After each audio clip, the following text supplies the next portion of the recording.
O si Abalos naglagay ng 10 milyon pabuyang alok para sa kaka-aresto ni Pastor Apollo Kibuloy. O sige nga, panoorin nga natin. Si Abalos, wala na magawang matinurin to. Hoy Abalos, tigil-tigilan mo na yung obsession mo. Kung obsessed si Trillanes kay kay Duterte, ikaw naman obsessed ka naman kay kay Pastor Apollo Kibuloy. Mantakin mo mantakin mo. Naglagay kayo ng pabuyang 10 milyon. Tragis yan. Yung may-ari nung nakuha ninyong droga dyan sa Alitagtag hanggang ngayon, hindi nyo pa natatagpuan. Oo, ba't hindi kayo magbigay ng doon, pabuya? Bakit naglalagay kayo ng pabuya, nagsasayang kayo ng pera kay Kibuloy? Ano ba? Gusto nyo bang isama si Kibuloy sa zona nyo? Kaya gusto nyo isumbong siya ng tao? Sino sa tingin nyo magsusumbong sa kanya?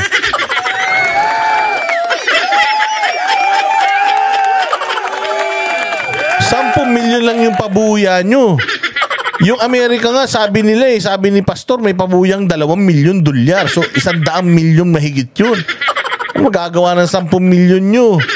Walang hiya. O baka ito yung 10 milyon na sinasabing 10 milyon na tinanggap ni Banat ba yan?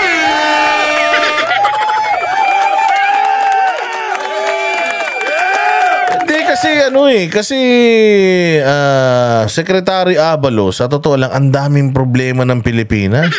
Bakit itong 10 milyon pabuya hindi nyo ilagay kay Michael Ma? Yung sinasabi nilang smuggler. Bakit hindi nyo to ilagay doon sa mga drug lord, itong 10 milyon na to? O kaya yun sa yung mga naglilibing-libing ngayon, di ba? Ang dami na naman mga salvage ngayon. Pucha yan. Kung titignan mo yung mga salvage ngayon, parang katulad din nung kay PRRD. Pero walang binabalita masyado yung media tungkol dyan. So naglagay kayo ng pabuyang 10 milyon sa isang taong simbahan na ang kaso hindi naman naghirap ang sambayan ng Pilipino, na yung mga ebidensya wala namang science, hindi naman proven by science, katulad yan sinasabi na ni Rape. Ilang taon na nakakalipas. Sabi ko nga, itong kaso na to, dismissed na nga ito sa Davao. Dahil sa tinagal-tagal na panahon, hindi ito naasikaso. Tapos biglang binuksan nyo. Ngayon may pabuya pa siyang 10 milyon.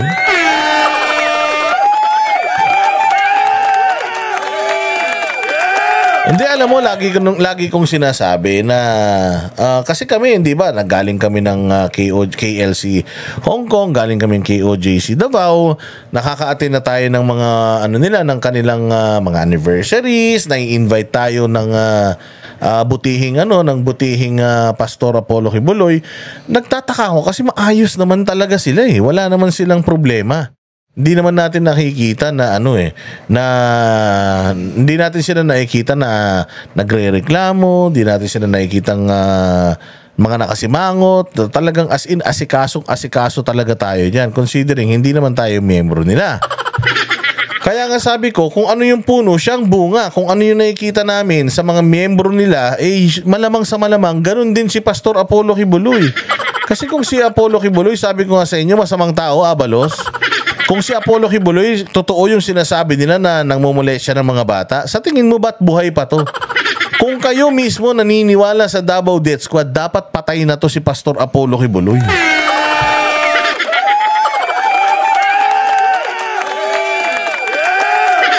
Di ba? Naniniwala kayo sa Davao Death Squad. Sabi ni Dilima, may DDS daw. Nang sasalvage daw yun ng mga masasamang loob sa Davao, kaya nga sinisilip sila ng human rights, di ba? Kaya nga pati si Inday kasama na sa ICC dahil sa mga namatay daw dyan sa Davao dahil sa Davao Death Squad. Magtataka ka. Kung ako si PRRD, pinapatay ko yung mga kriminal. Kung totoo yung inyong teorya na may Davao Death Squad, pinapatay ko yung mga adik, yung mga kawatan sa Davao. Putsang ina, what made you think na si Pastor Kibuloy bubuhayin niya? Kung totoo na si Pastor Kibuloy ay nananamantala, si Pastor Apollo Kibuloy ay momolestya, or kung ano pa man yung mga pinagagagawan yung mga kaso, kung totoong ganun si Pastor Apollo Kibuloy, hindi na to nabuhay ng matagal kasi sigurado ko ililibing ni PRR dito.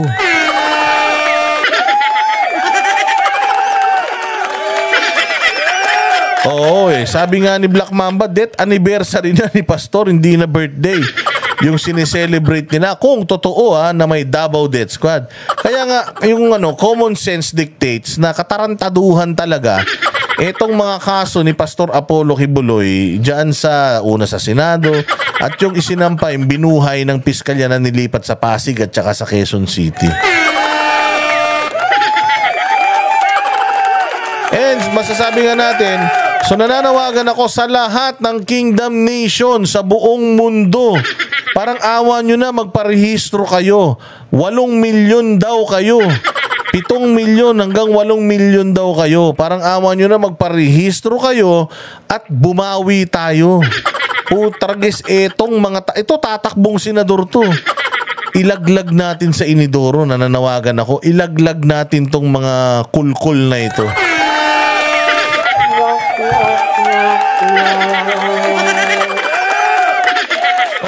Ilaglag natin tong mga hinayupak na ito. Huwag nating papanalunin. Napakalaki napakalakas ng inyong voting number. If talagang kayo ay 7 million, imagine lahat ng lahat ng matitino na ikakandidato ni PRD, matitino lang Wag yung hindi matitino. Lahat ng matitino na ikakandidato ni PRD ilagay natin diyan para mawala na sa pwesto tong mga hayop na ito.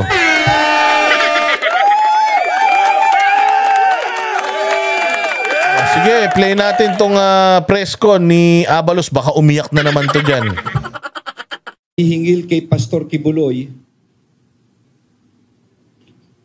Si Pastor Kibuloy kasama si Crescente Canada, Pauline Canada, Ingrid Canada, Jacqueline Roy at Sylvia Semanyes ay mga pugante. Sila ay pinag-ahanap ng mga otoridad dahil sila ay may warrant of arrest na in-issue. Ayun na lang salitang pugante, sabi ko nga sa inyo. Yung salitang pugante, hindi na nga yun dapat ginagamit sa kanila kasi hindi naman sila pugante. Ang pugante, yung nakakulong ka, convicted ka, tumakas ka. Pugante tawag dun.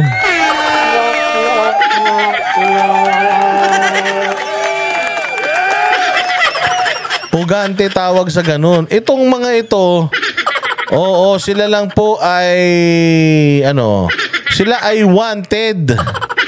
Wanted, ibig sabihin pinaghahanap. Hindi sila pugante, hindi naman sila tumakas Labo. Pakalabo. Sige, diretso. Ang isang korte. Ang kaso nila sa ating mga kababayan ay child abuse. Child, bata. Hindi. Child abuse, bata hindi. Matanda na, child nga Lang Abalos. Kailangan mo pang i-reiterate. Ano sa tingin mo, tanga yung mga nakikinig sa'yo? Kailangan mo pang sabihin na yung child bata? Kaya nga, child Alam na nila yun. Oo naman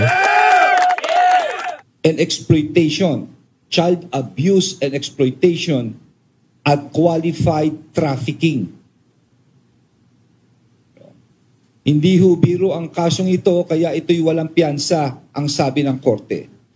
Hanggang sa ngayon ay sila'y pinag-ahanap ng mga otoridad.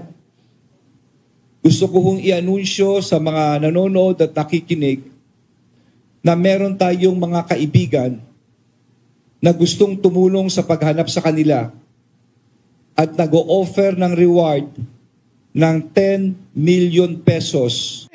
Sino, kayo sa tingin ninyo, meron mga kaibigan si Abalos na gustong mahuli si Kibuloy.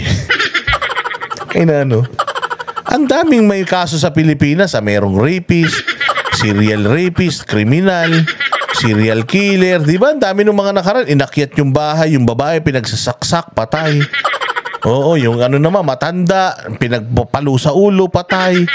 Yung alam mo yun, mas maraming mga karumal-dumal na mga krimen sa Pilipinas. Pero itong mga lukulukong mga kaibigan nito, nag-ambag-ambag para mahuli yung pastor. Anong purpose para mahuli siya? Kesyo, ito daw kanyang kaso ay malupit. Ito daw kaso na to kaya nga daw walang bail kasi daw malupit daw ito. Pero kung titingnan mo, human trafficking, child abuse, 'di ba?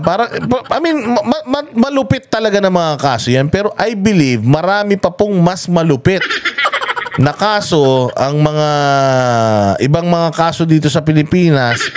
Pero nag-ambag-ambag kayo para sa isang pastor? Nagsayang kayo ng pera para sa isang pastor? Sorry pero sino mga religious organizations etong nagtulong-tulong para mag-ambag-ambag makabuo ng 10 milyon?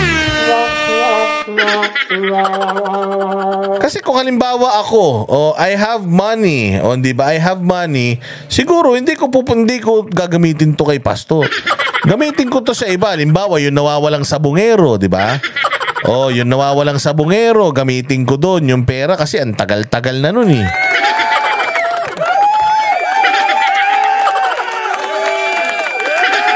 Gagamitin ko, pugante o fugitive. Hindi. Yung pugante and fugitive, ewan ko. Basta ang gulo-gulo.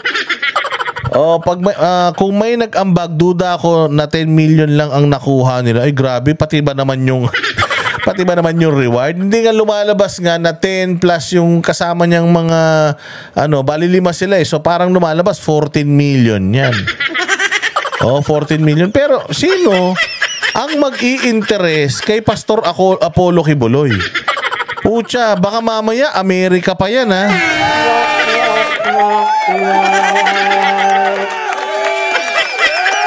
Baka mamaya Amerika pa yung nagpondo dyan ha. 10 milyon sinasabi mong kaibigan mo ha.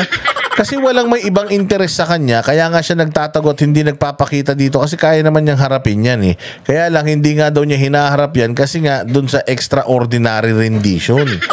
Kung darating sa punto na siya ay gugurgurin. So kung meron nag-ambag-ambag para sa 10 milyon, sino ang mag-aambag-ambag para sa 10 milyon? Sigurado ako kung hindi niya kalaban sa relihiyon, malamang sa malamang mga kanuyan.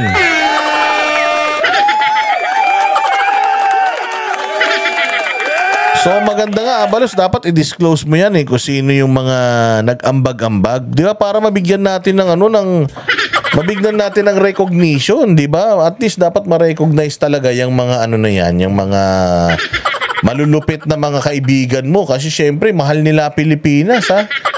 Instead, yung 10 milyon nila, ibigay nila sa mahihirap, o kaya hulihin yung mga smuggler, hulihin yung mga hoarder ng mga bigas, hulihin yung mga hoarder ng mga agri-products. Imbis na doon sila naglagay ng 10 milyon para mahuli yung mga puki ng ina niyan. My goodness, nagsayang sila ng pera para mahuli si pastor. Anong mahihita nila para mag-invest sila ng ganung kalaki sa isang taong simbahan? So ako, I would assume na baka kanu ito or mga kalaban ni Pastor Apollo Kibuloy sa sa simbahan yan.